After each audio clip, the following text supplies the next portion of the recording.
ನಮಸ್ಕಾರ ಸ್ನೇಹಿತರೆ. ಭಾರತದ ಅದ್ಭುತ ಇತಿಹಾಸ, ದೈವಿಕ ರಹಸ್ಯಗಳು ಮತ್ತು ನಮ್ಮ ಸಂಸ್ಕೃತಿಯ ಅನಾವರಣಗೊಳ್ಳದ ಕಥೆಗಳ ಲೋಕಕ್ಕೆ ನಿಮಗೆ ಸ್ವಾಗತ.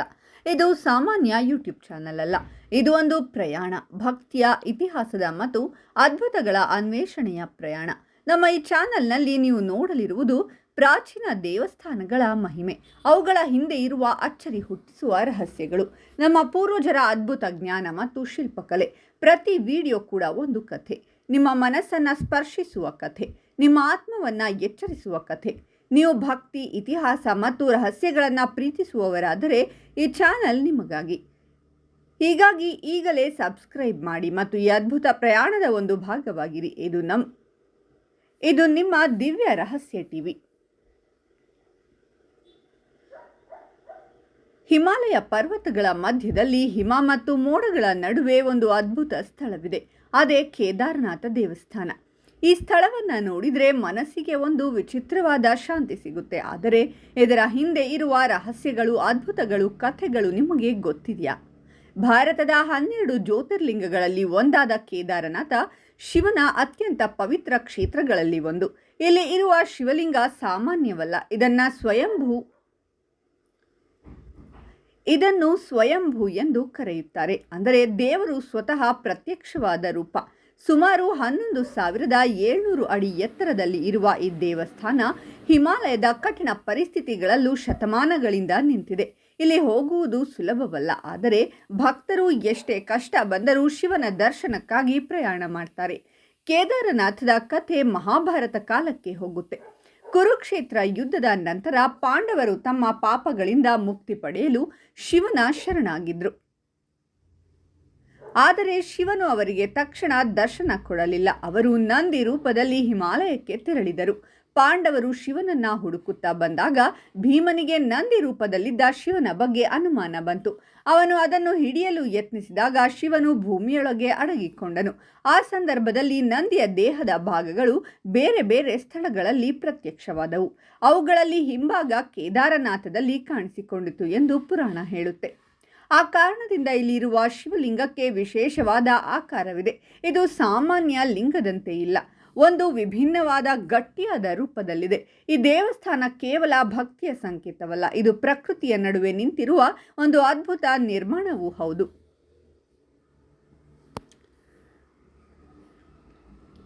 ಸಾವಿರಾರು ವರ್ಷಗಳ ಹಿಂದೆ ನಿರ್ಮಾಣವಾದ ಈ ದೇವಸ್ಥಾನ ಇಷ್ಟು ಹಿಮ, ಮಳೆ, ಬಿರುಗಾಳಿಗಳ ನಡುವೆಯೂ ಅಲುಗಾಡದೆ ನಿಂತಿದೆ. ಆದರೆ ಕೇದಾರನಾಥದ ಅತ್ಯಂತ ಶಾಕ್ ಕೊಡುವ ಘಟನೆ 2013ರಲ್ಲಿ ನಡೆದಿದೆ. ಭಾರಿ ಮಳೆ, ಹಿಮ ಕರಗುವುದು ಮತ್ತು ಗ್ಲೇಷಿಯರ್ ಒಡೆದು ಹೋಗುವುದರಿಂದ ಭೀಕರ ಪ್ರವಾಹ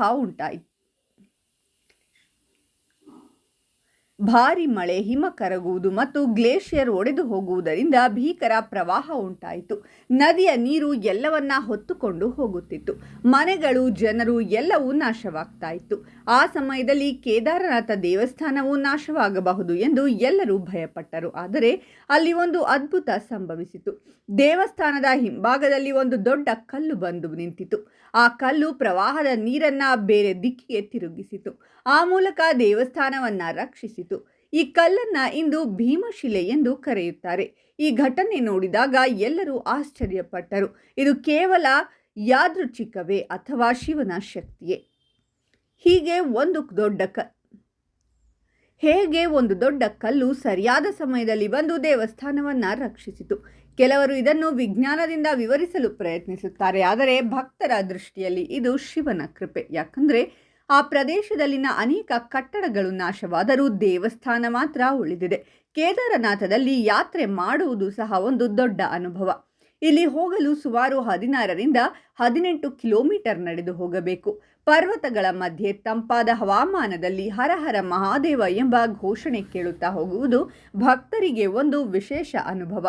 ಇಂದು ಹೆಲಿಕಾಪ್ಟರ್ ಸೌಲಭ್ಯವೂ ಇದೆ, ಆದರೂ ಅನೇಕರು ನಡೆದು ಹೋಗುವುದನ್ನೇ ಆಯ್ಕೆ ಮಾಡುತ್ತಾರೆ. ಯಾಕಂದರೆ ಅದು ಕೇವಲ ಪ್ರಯಾಣವಲ್ಲ, ಅದು ಒಂದು ಆಧ್ಯಾತ್ಮಿಕ ಅನುಭವ.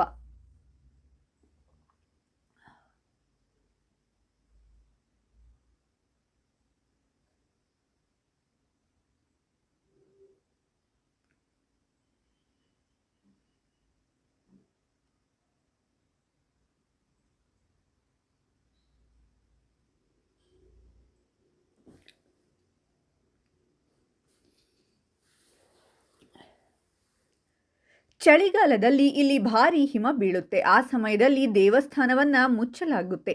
ದೇವರ ಉತ್ಸವ ಮೂರ್ತಿಯನ್ನ ಉಖಿಮಠಕ್ಕೆ ತೆಗೆದುಕೊಂಡು ಹೋಗಲಾಗುತ್ತೆ. ನಂತರ ಬೇಸಿಗೆ ಬಂದಾಗ ಮತ್ತೆ ದೇವಸ್ಥಾನವನ್ನ ತೆರೆಯಲಾಗುತ್ತೆ. ಹಿಮಾಲಯದ ತಂಪಾದ ಗಾಳಿಯಲ್ಲಿ ಹರ ಹರ ಮಹಾದೇವ ಎಂಬ ಘೋಷಣೆ ಕೇಳಿದಾಗ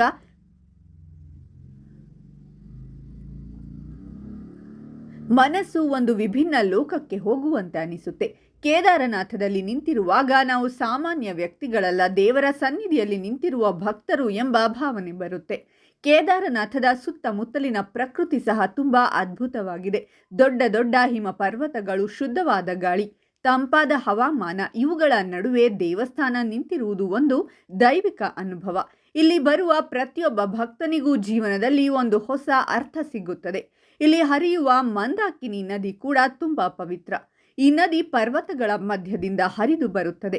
ಭಕ್ತರು ಈ ನದಿಯಲ್ಲಿ ಸ್ನಾನ ಮಾಡಿ ನಂತರ ದೇವಸ್ಥಾನಕ್ಕೆ ಹೋಗುತ್ತಾರೆ. ಇದು ಶುದ್ಧತೆ ಮತ್ತು ಭಕ್ತಿಯ ಸಂಕೇತ. ಕೇದಾರನಾಥ ದೇವಸ್ಥಾನದ ಒಳಗಿನ ವಾತಾವರಣ ತುಂಬಾ ಶಾಂತವಾಗಿದೆ. ಗರ್ಭಗುಡಿಯಲ್ಲಿ ಇರುವ ಶಿವಲಿಂಗದ ಮುಂದೆ ನಿಂತಾಗ ಸಮಯವೇ ನಿಂತಂತಾಗುತ್ತೆ. ಅಲ್ಲಿ ಯಾವುದೇ ಗದ್ದಲ ಇಲ್ಲ, ಕೇವಲ ಭಕ್ತಿ ಮಾತ್ರ. ಭಕ್ತರು ಇಲ್ಲಿ ಬಂದು ತಮ್ಮ ಸಮಸ್ಯೆಗಳನ್ನು, ಕಷ್ಟಗಳನ್ನು ದೇವರಿಗೆ ಹೇಳಿಕೊಳ್ತಾರೆ. ಅನೇಕರು ತಮ್ಮ ಜೀವನದಲ್ಲಿ ಬದಲಾವಣೆ ಕಂಡಿದ್ದಾರೆ ಎಂದು ಹೇಳುತ್ತಾರೆ. ಅದರಿಂದಲೇ ಈ ಸ್ಥಳವನ್ನು ಶಕ್ತಿಯ ಕೇಂದ್ರ ಎಂದು ಕರೆಯುತ್ತಾರೆ. ಕೇದಾರನಾಥಕ್ಕೆ ಹೋಗುವ ದಾರಿ ಕೂಡ ಒಂದು ಪರೀಕ್ಷೆಯಂತೆ ಇರುತ್ತೆ. 16ರಿಂದ 18 ಕಿಲೋಮೀಟರ್ ನಡೆದು ಹೋಗುವುದು ಸುಲಭವಲ್ಲ. ಆದರೆ ಭಕ್ತರು ಶಿವನ ದರ್ಶನಕ್ಕಾಗಿ ಏನಾದರೂ ಮಾಡಬೇಕು ಎಂಬ ಭಾವನೆಯಿಂದ ಮುಂದೆ ಸಾಗ್ತಾರೆ. ಪ್ರತಿ ಹೆಜ್ಜೆಯಲ್ಲೂ ಹರ ಹರ ಮಹಾದೇವ ಎಂಬ ಶಬ್ದ ಕೇಳುತ್ತದೆ. ಅಲ್ಲಿ ಯಾರು ಅನ್ಯರಲ್ಲ, ಎಲ್ಲರೂ ಶಿವನ ಭಕ್ತರು.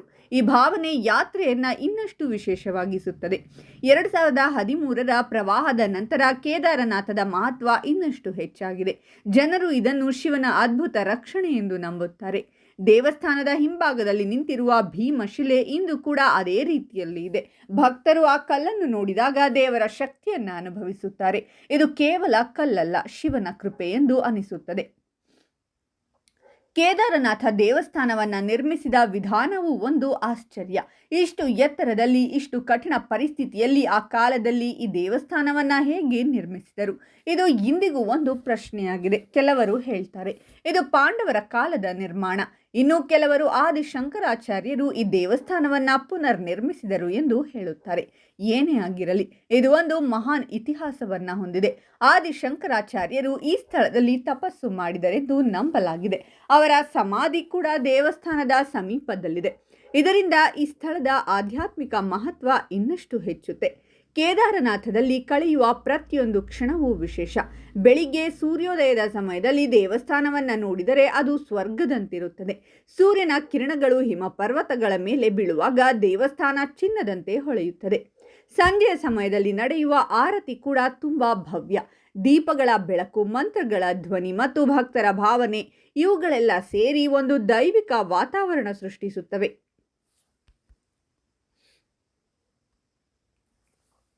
ಇಲ್ಲಿ ಬರುವ ಭಕ್ತರು ಕೇವಲ ದೇವರ ದರ್ಶನಕ್ಕಾಗಿ ಮಾತ್ರವಲ್ಲ, ತಮ್ಮ ಮನಸ್ಸಿಗೆ ಶಾಂತಿ ಪಡೆಯಲು ಬರುತ್ತಾರೆ. ನಗರ ಜೀವನದ ಗದ್ದಲದಿಂದ ದೂರ, ಪ್ರಕೃತಿಯ ನಡುವೆ ದೇವರ ಸನ್ನಿಧಿಯಲ್ಲಿ ಇರುವ ಅನುಭವ ಎಲ್ಲರಿಗೂ ಬೇಕಾಗುತ್ತದೆ. ಕೇದಾರನಾಥ ಯಾತ್ರೆ ನಮಗೆ ಒಂದು ಪಾಠ ಕಲಿಸುತ್ತದೆ. ಜೀವನದಲ್ಲಿ ಎಷ್ಟೇ ಕಷ್ಟ ಬಂದರೂ ನಂಬಿಕೆ ಮತ್ತು ಧೈರ್ಯವಿದ್ದರೆ ನಾವು ಮುಂದೆ ಸಾಗಬಹುದು. ಭಕ್ತರು ಕಷ್ಟಕರವಾದ ದಾರಿಯನ್ನು ದಾಟಿ ದೇವಸ್ಥಾನಕ್ಕೆ ತಲುಪಿದಂತೆ ನಾವು ನಮ್ಮ ಜೀವನದಲ್ಲೂ ಸವಾಲುಗಳನ್ನು ಜಯಿಸಬಹುದು. ಇದು ಕೇವಲ ಒಂದು ದೇವಸ್ಥಾನದ ಕಥೆಯಲ್ಲ, ಇದು ನಂಬಿಕೆಯ ಕಥೆ, ಇದು ಭಕ್ತಿಯ ಕಥೆ, ಇದು ಶಿವನ ಶಕ್ತಿಯ ಕಥೆ. ಕೇದಾರನಾಥದಲ್ಲಿ ನಿಂತಾಗ ನಮಗೆ ಒಂದು ಪ್ರಶ್ನೆ ಬರುತ್ತೆ: ನಾವು ಯಾರು? ನಮ್ಮ ಜೀವನದ ಉದ್ದೇಶವೇನು? ಈ ಪ್ರಶ್ನೆಗಳಿಗೆ ಉತ್ತರ ಹುಡುಕುವ ಪ್ರಯತ್ನವೇ ಯಾತ್ರೆ. ಶಿವನನ್ನ ಕೇವಲ ದೇವಸ್ಥಾನದಲ್ಲಿ ಮಾತ್ರ ಹುಡುಕಬೇಕಾಗಿಲ್ಲ, ಅವರು ಎಲ್ಲೆಡೆ ಇದ್ದಾರೆ. ಆದರೆ ಕೇದಾರನಾಥದಲ್ಲಿ ಅವರ ಶಕ್ತಿಯನ್ನು ಹೆಚ್ಚು ಅನುಭವಿಸಬಹುದು. ಅದರ ಕಾರಣದಿಂದಲೇ ಲಕ್ಷಾಂತರ ಭಕ್ತರು ಪ್ರತಿ ವರ್ಷ ಇಲ್ಲಿ ಬರುತ್ತಾರೆ. ಕಷ್ಟಗಳನ್ನು ಸಹಿಸಿ ದೂರ ಪ್ರಯಾಣ ಮಾಡಿ ಶಿವನ ದರ್ಶನ ಪಡೆಯುತ್ತಾರೆ.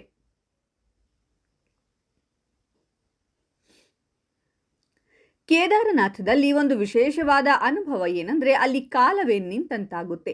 ನಾವು ಸಾಮಾನ್ಯವಾಗಿ ನಗರದಲ್ಲಿರುವಾಗ ಸಮಯದ ಹಿಂದೆ ಓಡ್ತೀವಿ, ಆದರೆ ಇಲ್ಲಿ ಬಂದಾಗ ಸಮಯ ನಮ್ಮ ಹಿಂದೆ ಬರುತ್ತಿರುವಂತೆ ಅನಿಸುತ್ತೆ.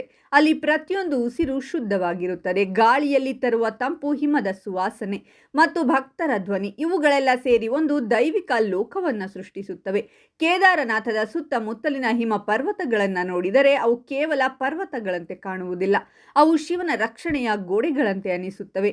ಈ ಪರ್ವತಗಳ ಮಧ್ಯದಲ್ಲಿ ದೇವಸ್ಥಾನ ನಿಂತಿರುವುದು ದೇವರ ಯೋಜನೆಯಂತೆ ಅನಿಸುತ್ತದೆ. ಇಲ್ಲಿ ಬರುವ ಅನೇಕ ಭಕ್ತರು ಒಂದು ಮಾತನ್ನ ಹೇಳ್ತಾರೆ, ನಾವು ಕೇದಾರನಾಥಕ್ಕೆ ಬಂದಿಲ್ಲ, ಶಿವನೇ ನಮ್ಮನ್ನ ಕರೆಸಿಕೊಂಡ ಅಂತ. ಈ ಭಾವನೆ ಯಾತ್ರೆಯನ್ನ ಇನ್ನಷ್ಟು ವಿಶೇಷವಾಗಿರಿಸುತ್ತದೆ. ಕೆಲವರು ವರ್ಷಗಳಿಂದ ಯತ್ನಿಸಿ ಕೂಡ ಇಲ್ಲಿ ಬರಲು ಆಗುವುದಿಲ್ಲ, ಆದರೆ ಕೆಲವರಿಗೆ ಅಚಾನಕ್ ಅವಕಾಶ ಸಿಗುತ್ತದೆ. ಇದನ್ನೇ ಭಕ್ತರು ಶಿವನ ಇಚ್ಛೆ ಅಂತ ಕರೆಯುತ್ತಾರೆ. ಯಾತ್ರೆಯ ಸಮಯದಲ್ಲಿ ಅನೇಕ ಕಷ್ಟಗಳು ಬರುತ್ತೆ. ದೀರ್ಘವಾದ ನಡೆ, ತಂಪಾದ ಹವಾಮಾನ, ಆಮ್ಲಜನಕದ ಕೊರತೆ. ಆದರೆ ಭಕ್ತರು ಎಲ್ಲವನ್ನ ಮರೆತು ಮುಂದೆ ಸಾಗುತ್ತಾರೆ, ಏಕೆಂದರೆ ಅವರ ಮನಸ್ಸಿನಲ್ಲಿ ಒಂದು ಗುರಿ ಮಾತ್ರ ಇರುತ್ತೆ, ಶಿವನ ದರ್ಶನ. ಪ್ರತಿ ಹೆಜ್ಜೆಯಲ್ಲೂ ಭಕ್ತರು ಹರ ಹರ ಮಹಾದೇವ ಎಂದು ಕೂಗುತ್ತಾ ಸಾಗುತ್ತಾರೆ. ಈ ಶಬ್ದ ಪರ್ವತಗಳಲ್ಲಿ ಪ್ರತಿಧ್ವನಿಸುತ್ತದೆ. ಅದು ಕೇಳಿದಾಗ ನಮ್ಮ ದೇಹದಲ್ಲಿ ಒಂದು ವಿಚಿತ್ರವಾದ ಶಕ್ತಿ ಹರಿಯುವಂತೆ ಅನಿಸುತ್ತದೆ. ಕೇದಾರನಾಥದಲ್ಲಿ ನಡೆಯುವ ಪೂಜೆಗಳು ತುಂಬ ವಿಶೇಷ. ಬೆಳಗ್ಗೆ ಮುಂಜಾನೆ ನಡೆಯುವ ಪೂಜೆ, ಸಂಜೆ ನಡೆಯುವ ಆರತಿ ಇವುಗಳೆಲ್ಲ ಭಕ್ತರಿಗೆ ಒಂದು ದೈವಿಕ ಅನುಭವವನ್ನು ನೀಡುತ್ತವೆ. ಗರ್ಭಗುಡಿಯಲ್ಲಿ ಇರುವ ಶಿವಲಿಂಗದ ಮುಂದೆ ನಿಂತಾಗ ನಾವು ಏನು ಕೇಳಬೇಕು ಎಂಬುದೇ ಮರೆತು ಹೋಗುತ್ತೆ. ಅಲ್ಲಿ ನಮ್ಮ ಮನಸ್ಸು ಖಾಲಿಯಾಗುತ್ತೆ ಮತ್ತು ಅದೇ ಕ್ಷಣದಲ್ಲಿ ಒಂದು ಶಾಂತಿ ತುಂಬುತ್ತೆ. ಕೇದಾರನಾಥ ದೇವಸ್ಥಾನ ಕೇವಲ ಒಂದು ಕಟ್ಟಡವಲ್ಲ, ಇದು ಒಂದು ಜೀವಂತ ಶಕ್ತಿ. ಇಲ್ಲಿ ದೇವರು ಕೇವಲ ಪ್ರತಿಮೆಯಲ್ಲಿ ಇಲ್ಲ, ಆ ಸ್ಥಳದ ಪ್ರತಿಯೊಂದು ಕಲ್ಲಿನಲ್ಲಿ, ಗಾಳಿಯಲ್ಲಿ ಮತ್ತು ಪರಿಸರದಲ್ಲಿ ಇದ್ದಾನೆ ಎಂಬ ಭಾವನೆ ಬರುತ್ತೆ. 2013ರ ಪ್ರವಾಹದ ನಂತರ ಈ ಸ್ಥಳದ ಮಹತ್ವ ಇನ್ನಷ್ಟು ಹೆಚ್ಚಾಗಿದೆ. ಅನೇಕ ವಿಜ್ಞಾನಿಗಳು ಈ ಘಟನೆಯನ್ನು ಅಧ್ಯಯನ ಮಾಡಿದ್ದಾರೆ. ಅವರು ಹೇಳುತ್ತಾರೆ, ಪ್ರಕೃತಿಯ ನಿಯಮಗಳ ಪ್ರಕಾರ ಈ ಘಟನೆ ನಡೆದಿರಬಹುದು ಎಂದು. ಆದರೆ ಭಕ್ತರು ಅದನ್ನು ಒಪ್ಪುವುದಿಲ್ಲ. ಅವರ ದೃಷ್ಟಿಯಲ್ಲಿ ಇದು ಕೇವಲ ಪ್ರಕೃತಿ ಘಟನೆಯಲ್ಲ, ಇದು ಶಿವನ ರಕ್ಷಣೆ. ಯಾಕಂದರೆ ದೇವಸ್ಥಾನದ ಸುತ್ತಲಿನ ಎಲ್ಲವೂ ನಾಶವಾದಾಗ ದೇವಸ್ಥಾನ ಮಾತ್ರ ಉಳಿದಿದೆ. ಭೀಮಶಿಲೆಯನ್ನ ನೋಡಿದಾಗ ನಮಗೆ ಒಂದು ಪ್ರಶ್ನೆ ಬರುತ್ತೆ, ಅದು ಸರಿಯಾದ ಸಮಯದಲ್ಲಿ ಅಲ್ಲಿ ಹೇಗೆ ಬಂತು? ಇದು ಯಾದೃಚ್ಛಿಕವೇ ಅಥವಾ ದೇವರ ಯೋಜನೆ? ಈ ಪ್ರಶ್ನೆಗೆ ಸ್ಪಷ್ಟವಾದ ಉತ್ತರ ಯಾರಿಗೂ ಇಲ್ಲ. ಆದರೆ ಒಂದು ವಿಷಯ ಮಾತ್ರ ಖಚಿತ, ಈ ಘಟನೆ ಕೇದಾರನಾಥದ ಮಹತ್ವವನ್ನು ಇನ್ನಷ್ಟು ಹೆಚ್ಚಿಸಿದೆ. ಕೇದಾರನಾಥ ಯಾತ್ರೆ ನಮಗೆ ಜೀವನದ ಸತ್ಯಗಳನ್ನು ಕಲಿಸುತ್ತೆ. ನಾವು ಎಷ್ಟೇ ದೊಡ್ಡವರು ಅಂದುಕೊಂಡರೂ ಪ್ರಕೃತಿಯ ಮುಂದೆ ನಾವು ಅತಿ ಚಿಕ್ಕವರು. ಆದರೆ ದೇವರ ಕೃಪೆ ಇದ್ದರೆ ನಾವು ಯಾವುದೇ ಕಷ್ಟವನ್ನು ಜಯಿಸಬಹುದು. ಇಲ್ಲಿ ಬರುವ ಪ್ರತಿಯೊಂದು ಭಕ್ತನಿಗೂ ಒಂದು ಅನುಭವ ಇರುತ್ತದೆ. ಕೆಲವರಿಗೆ ಶಾಂತಿ ಸಿಗುತ್ತೆ, ಕೆಲವರಿಗೆ ಧೈರ್ಯ ಸಿಗುತ್ತೆ, ಇನ್ನು ಕೆಲವರಿಗೆ ತಮ್ಮ ಜೀವನದ ಗುರಿ ಸಿಗುತ್ತೆ. ಕೇದಾರನಾಥದಲ್ಲಿ ನಿಂತಾಗ ನಾವು ದೇವರನ್ನ ಕೇವಲ ನೋಡೋದಿಲ್ಲ, ನಾವು ಅವರನ್ನು ಅನುಭವಿಸುತ್ತೀವಿ. ಇದೇ ಈ ಸ್ಥಳದ ಮಹತ್ವ.